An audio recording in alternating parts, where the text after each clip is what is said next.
أشهد أن لا إله إلا الله وحده لا شريك له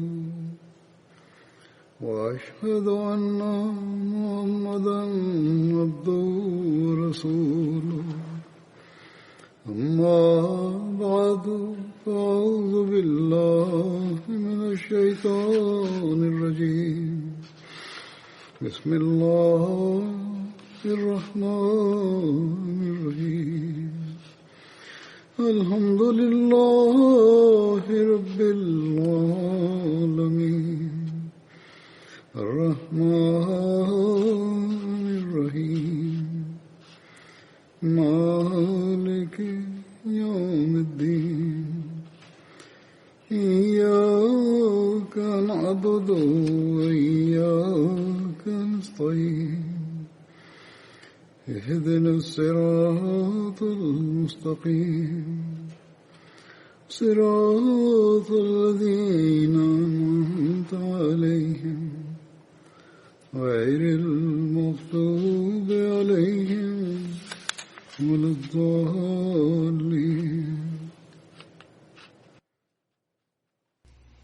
Pada pagi tadi, kita telah melaksanakan salat Id. Hari ini juga bertepatan dengan hari Jumat. Jika Id dan Jumat menyatu dalam satu hari, kita temukan sabda Rasulullah Sallallahu Alaihi Wasallam bahwa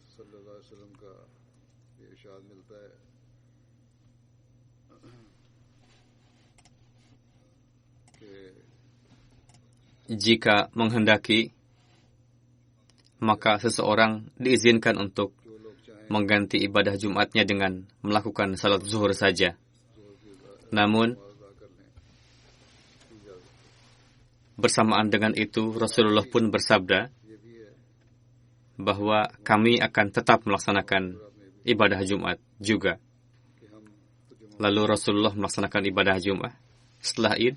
Untuk itu, saya telah menyampaikan kepada Bapak Amir berdasarkan sunnah tadi bahwa barang siapa yang ingin melaksanakan salat zuhur, silakan laksanakan salat zuhur secara berjamaah dan tidak perlu melaksanakan ibadah Jumat. Adapun saat ini orang-orang tidak dapat berkumpul dalam jumlah banyak di masjid. Jika mereka leluasa di rumah, bisa melaksanakan ibadah Jumat juga di rumah seperti biasa. Sedangkan bagi mereka yang memiliki kesibukan, ia dapat melaksanakan salat zuhur saja. Namun dalam mengikuti amalan Rasulullah SAW, saat ini kita mengadakan ibadah Jumat. Pada zaman Hadrat Muslim Ma'ud radhiyallahu anhu, suatu ketika Id dan Jumat jatuh pada hari yang sama. Beberapa orang menyampaikan dalil-dalilnya, lalu mengatakan bahwa hendaknya dilakukan salat zuhur saja. Ibadah Jumat tidak perlu. Beliau radhiyallahu anhu memberikan jawaban yang sangat baik.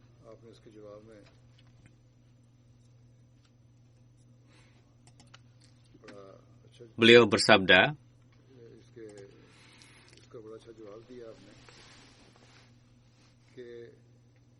betapa dermawannya Tuhan kita, yang mana Dia telah memberikan 2 Id sekaligus kepada kita. Bagi mereka yang akan mendapatkan 2 roti capati dengan bertaburkan ghee, lantas kenapa pula ia mengingkari yang satunya? Orang itu akan mengambil keduanya, kecuali jika ia mendapatkan satu keterpaksaan yang khas. Dan karena itulah Rasulullah mengizinkan, yakni jika seseorang menghadapi keterpaksaan lalu ingin melaksanakan salat zuhur saja tanpa ibadah Jumat, maka orang lain hendaknya tidak melontarkan keberatan pada orang itu. Ada juga yang mendapatkan taufik untuk dapat melakukan kedua salat tersebut, yakni Jumat juga dan Id juga, maka orang lain hendaknya tidak melontarkan keberatan kepadanya dengan mengatakan bahwa orang itu tidak memanfaatkan keringanan yang diberikan.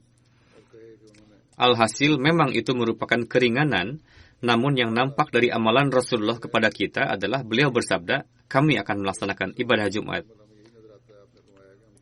setelah Id ini. Seperti yang saya katakan, kami tengah melakukan ibadah Jumat pada hari ini, namun khutbah akan saya sampaikan secara singkat saja. Saya telah mengutip beberapa sabda Hadrat Masih Maud alaihi salam. Di dalamnya Hadrat Masih Maud alaihi salam menjelaskan tujuan pengutusan beliau. Beliau juga menyampaikan sabda yang penuh ma'rifat berkenaan dengan meyakini Rasulullah sebagai khatamun nabiyyin dan nabi yang hidup pada hakikatnya.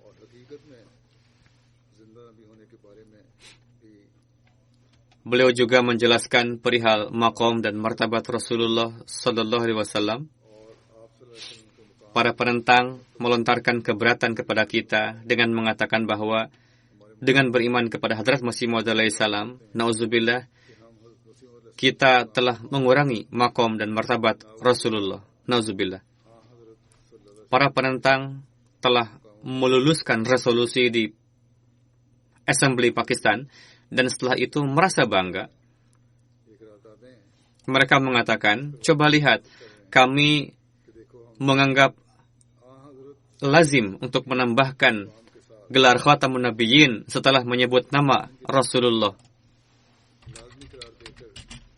yang mana merupakan penzahiran kecintaan yang dalam kepada Rasulullah dan menzahirkan maqam beliau sallallahu alaihi wasallam. Jika memang hati mereka pada hakikatnya setelah memberikan kesaksian akan hal itu lalu menjadikan mereka mengamalkan teladan suci Rasulullah, tentu saja itu perkara yang sangat baik. Namun amalan mereka telah menjauhkannya bermil-mil dari amalan Rasulullah. Ajaran yang diberikan oleh Rasulullah, jika kita kembali sejenak kepada zaman Rasulullah,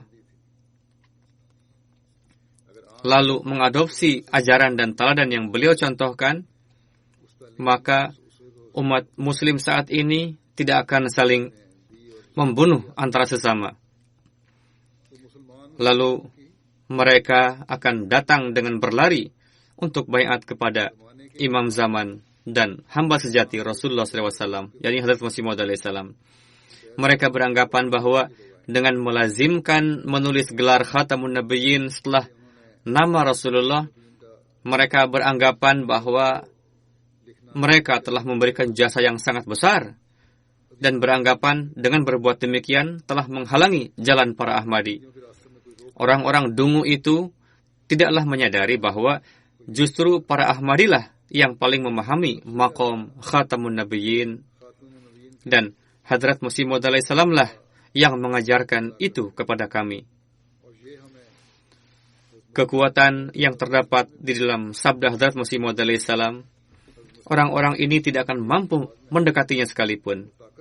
Dalam setiap amalan dan langkah beliau merupakan penzahiran kecintaan sejati bagi Hadrat Khatamul Anbiya Muhammad Mustafa sallallahu alaihi wasallam, sehingga pemikiran mereka pun tidak akan dapat sampai kepadanya. Berkenaan dengan itu, banyak sekali sabda Hadrat Masih Maud alaihi salam dan juga tulisan. Saat ini akan saya sampaikan beberapa di antaranya berkenaan dengan tujuan pengutusan dan kemajuan jemaat. Beliau alaihissalam berbicara yang ditujukan kepada para penentang. Beliau bersabda, kedatanganku memiliki dua tujuan.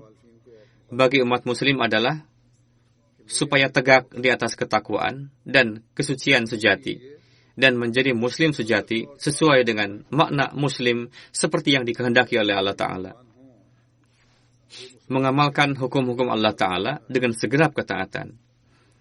Tujuan kedua, bagi orang Kristen adalah untuk mematahkan salib sehingga Tuhan palsunya tidak nampak dan dunia melupakannya lalu beribadah kepada Tuhan yang satu. Setelah melihat tujuan kedatanganku tersebut, kenapa mereka masih menentangku juga? Mereka hendaknya ingat bahwa amalan yang dilakukan dengan kemunafikan dan kehidupan dunia yang kotor, maka akan binasa dengan sendirinya disebabkan oleh racun tersebut. Jika memang di dalam hatiku terdapat kemunafikan, kekotoran, maka tidak akan ada keberkatan dalam perbuatan yang seperti itu. Bahkan hasilnya serta-merta akan zahir. Lalu akan binasa dan sirna. Beliau bersabda, apakah seorang pendusta bisa berhasil? Innallaha la yahdi man huwa musrifun kadzdzab.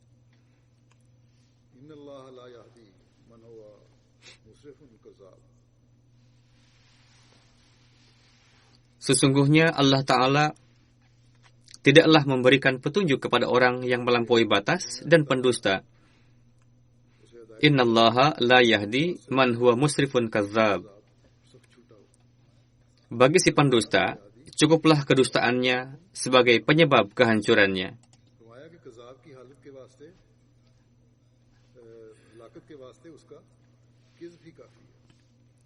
Namun perbuatan yang bertujuan untuk menzahirkan keperkasaan Tuhan dan keberkatan Rasul-Nya, dan juga sebagai bukti dan merupakan tanaman yang ditanam oleh tangan Tuhan sendiri, maka malaikat sendirilah yang akan melindunginya, bukanlah tugas manusia.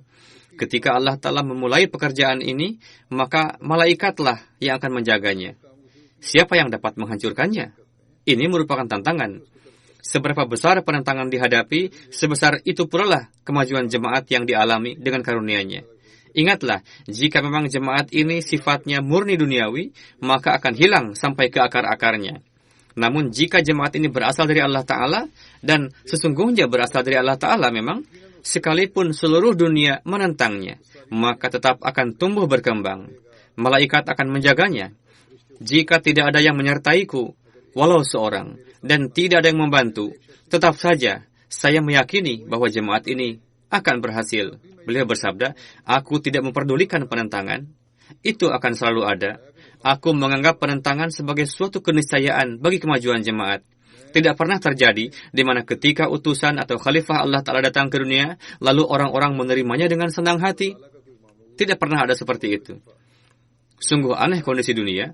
Bagaimanapun manusia memiliki fitrat yang benar, namun yang lainnya tidak mau melepaskannya untuk terus melontarkan keberatan kepadanya.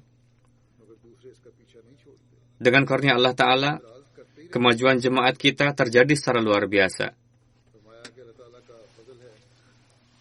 Pada hari ini, kita menyaksikan terdapat lebih dari 200 negeri, terdapat orang-orang mukhlis, orang-orang yang baiat kepada beliau alaihissalam. Ketika beliau alaihissalam bersabda, saat itu jumlah Ahmadi masih ratusan. Saat ini dengan karunia Allah Ta'ala, ratusan ribu yang baiat dari tahun ke tahun. Bersabda, tujuan utama dari mendirikan jemaat ini adalah supaya manusia terkeluar dari kekotoran dunia dan meraih kesucian sejati dan mengarungi kehidupan seperti malaikat. Sesuai dengan sabda Hazrat Masih Maud alaihissalam tersebut, merupakan tanggung jawab kita untuk menyelaraskan kondisi kita sejalan dengan ajaran Islam yang benar. Inilah cara yang sebenarnya untuk membungkam mulut para penentang dan meraih kemenangan darinya.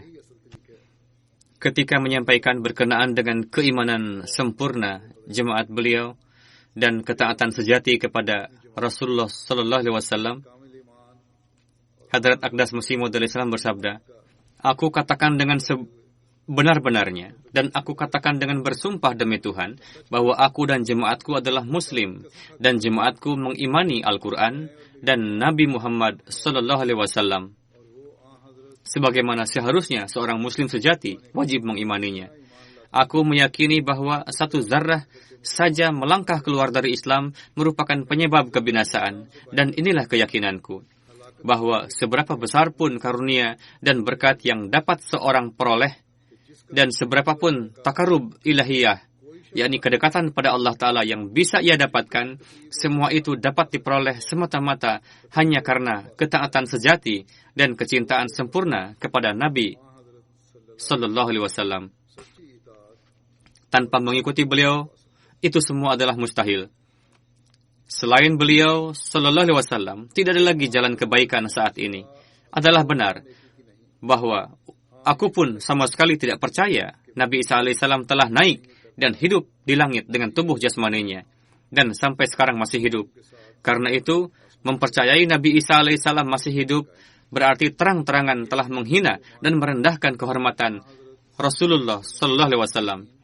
Aku tidak dapat mentolerir hinaan ini barang sesaat pun. Semua orang mengetahui bahwa Rasulullah SAW telah wafat dalam usia 63 tahun. Dan pusara beliau ada di Madinah Thayyibah. Tiap tahun ribuan, bahkan ratusan ribu jamaah haji berziarah ke sana.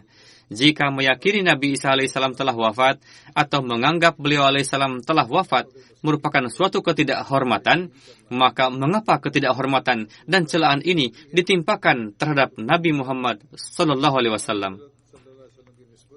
Dengan amat gembira kalian mengatakan bahwa beliau sallallahu alaihi wasallam telah wafat. Peristiwa kewafatan beliau sallallahu alaihi wasallam kalian sebut-sebut dengan nyanyian-nyanyian merdu pada upacara kelahiran anak kalian. Bahkan kalian lebih bergembira dari orang kafir dalam menerima kewafatan beliau alaihissalam. Aku tidak mengerti batu macam apa yang telah menghantam kalian dengan begitu keras, sehingga hanya dengan menyatakan kewafatan Nabi Isa alaihissalam saja kalian menjadi begitu marah. Saat ini pun sebagian orang dan sebagian firqah, sebagian ulama ribut dengan mengatakan, coba lihat apa yang telah dilakukan oleh orang-orang Ahmadi ini, katanya. Sebagian dari mereka ada yang mengingkari bahwa Nabi Isa alaihissalam tidak akan datang, dan sebagian lagi meyakini bahwa Nabi Isa akan datang, namun tidak meyakini bahwa beliau masih hidup di langit. Selanjutnya, Hadrat Masih Maud alaihissalam bersabda, kami juga tidak bersedih, kalaupun kalian meneteskan air mata karena mendengar kata-kata kewafatan Rasulullah SAW. Tetapi yang sangat disesalkan adalah kalian menerima dengan amat gembira kewafatan Sang Khatamun Nabiyyin dan penghulu alam semesta, namun berkenaan dengan Nabi Isa alaihissalam yang menganggap dirinya sendiri tidak layak membuka tali sepatu Rasulullah, kalian meyakini beliau alaihissalam masih hidup dan kalian menjadi amat murka ketika mulut seseorang mengatakan bahwa Nabi Isa sudah wafat. Andai saja Rasulullah SAW masih hidup hingga saat ini, maka tidak masalah. Karena Rasulullah telah datang membawa petunjuk agung yang tak dijumpai tara bandingannya di dunia ini. Dan beliau sallallahu alaihi wasallam telah memperlihatkan keadaan-keadaan amalan di mana semenjak zaman Adam sampai saat ini tidak ada yang dapat mengemukakan contoh yang semisal dengan itu.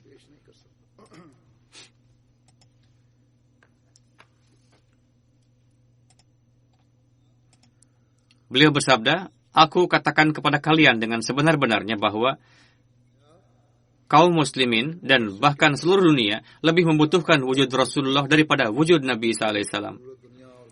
Wujud beliau sallallahu alaihi wasallam adalah wujud yang penuh berkat sedemikian rupa sehingga pada saat kewafatan beliau keadaan para sahabat menjadi seperti orang gila. Sampai-sampai Hadrat Umar menghunus pedangnya dan mengatakan bahwa barang siapa yang menyebut Rasulullah telah wafat, maka ia akan memenggal kepalanya. Dalam kondisi yang emosional itu, Allah Ta'ala menganugerahkan nur yang khas dan ketajaman fikiran kepada Hadrat Abu Bakar Siddiq radhiyallahu anhu. Beliau mengumpulkan semua orang lalu menyampaikan khutbah dengan membacakan ayat berikut. Wa ma Muhammadun illa rasul qad khalat min qablihir rusul. Yakni Muhammad hanyalah seorang rasul dan sekian banyak rasul-rasul sebelum beliau telah wafat.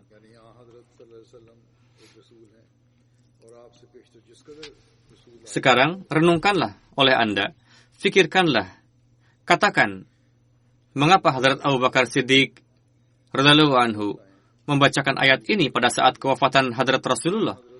Apakah maksud serta tujuan beliau?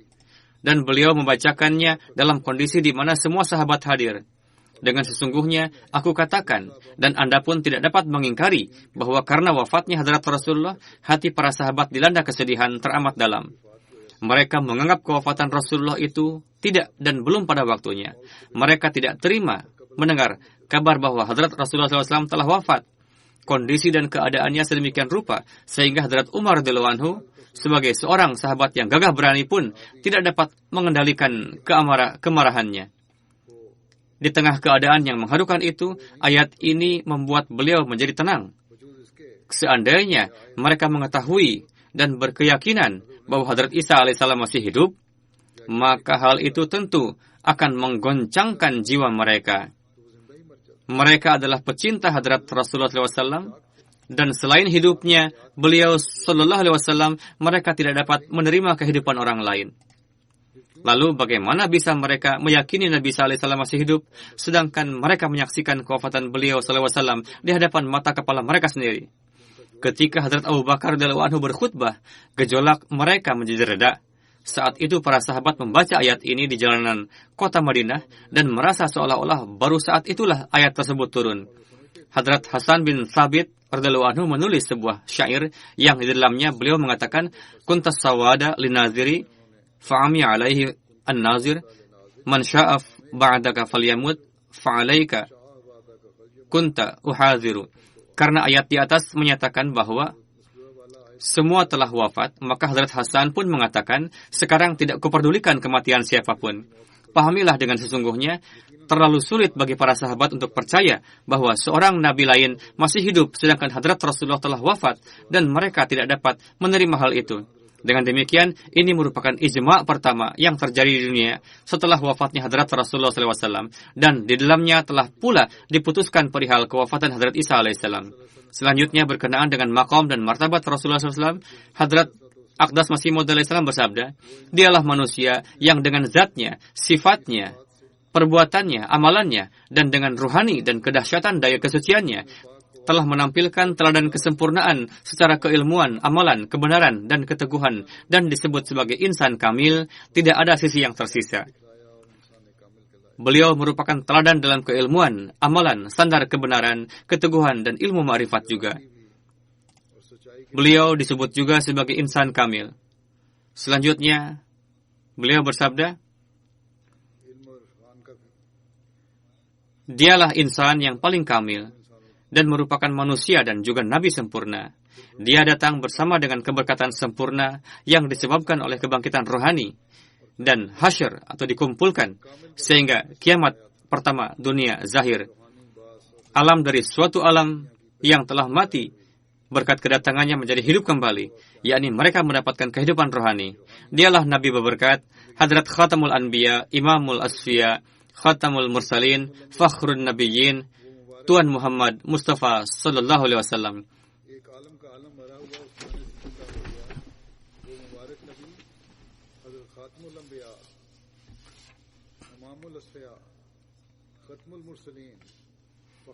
Wahai Tuhan yang tercinta, kirimkanlah kepada Nabi ini rahmat dan salawat yang tidak pernah Engkau kirim kepada siapapun ketika dunia ini bermula. Jika Nabi Agung ini tidak datang ke dunia, maka kami tidak memiliki bukti akan kebenaran segenap para nabi kecil yang datang ke dunia seperti Nabi Yunus, Nabi Ayub, Nabi Isa ibn Maryam, Nabi Malaki, Nabi Yahya, Nabi Zakaria, dan lain-lain. Meskipun kesemuanya merupakan sahabat kekasih Allah Ta'ala yang mulia, merupakan ihsan dari sang Nabi yang karenanya para nabi tadi diyakini kebenarannya di dunia ini. Allahumma salli wa sallim wa barik alaihi wa alihi wa ashabihi ajma'in wa akhiru da'wana anilhamdulillahi rabbil alamin. Semoga Allah Ta'ala senantiasa menganugerahkan pengenalan sejati akan maqam dan martabat Hadrat Rasulullah SAW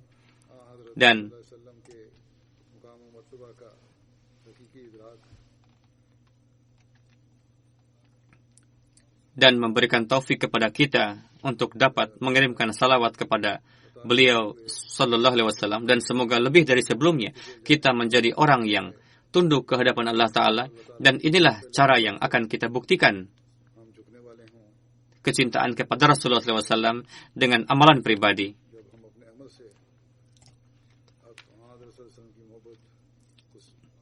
Kita akan tanamkan itu dalam kalbu kita, sehingga kita akan dapat menjawab penentangan para penentang jemaat, yakni kondisi ruhani kita akan menjawab penentangan para penentang. Semoga Allah Ta'ala memberikan taufik untuk itu. Amin.